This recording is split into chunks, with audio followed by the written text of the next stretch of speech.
وما أرسلناك إلا رحمة للعالمين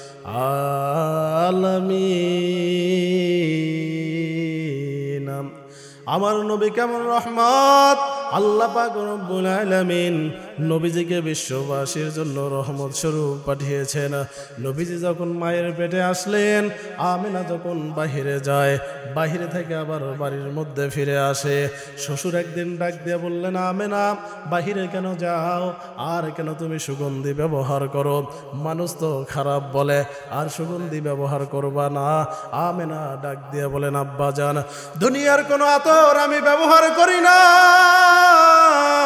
এই সন্তান আমার পেটে আসার পর থেকেই আমার শরীর থেকে সুঘ্রাণ ছড়িয়ে পড়ছে।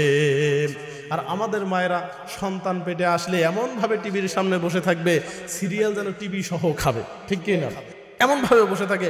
এইভাবে সিরিয়াল দেখে ভালো সন্তান আশা করা যায় না, নেককার সন্তান আশা করা যায় না। এখন আবার নাম দিয়েছে, প্রেমকে নাম দিয়েছে হালাল প্রেম। নাউজুবিল্লাহ নাউজুবিল্লাহ, হায় হায় হায়, প্রেমকে নাম দিয়েছে হালাল প্রেম। প্রেম করে বের করে নিয়ে গিয়ে বিয়ে করে। ছোটবেলায় আমি একবার সেখানে লেখাপড়া করার সময় এক বাসায় টিউশনি করাইতাম। তো একদিন টিউশনিতে গিয়েছি, জোর করে আমাকে ঘরের মধ্যে আটকায় ফেলছে যে হুজুর আমাদের এখানে একটা বিয়ে পড়াইতে হবে। এক ছেলে এক মেয়েকে বের করে নিয়ে আসছে। আমি তো হায় হায় কীভাবে বিয়ে পড়াই জানি না, তখন নতুন মাদ্রাসায় ভর্তি হয়েছি। বললাম যে ভাই আমি তো বিয়ে পড়াইতে জানি না। আরে পড়ান না। একজন এসে একটা খুতবা বের করে বললো যে এই জায়গা থেকে পড়েন।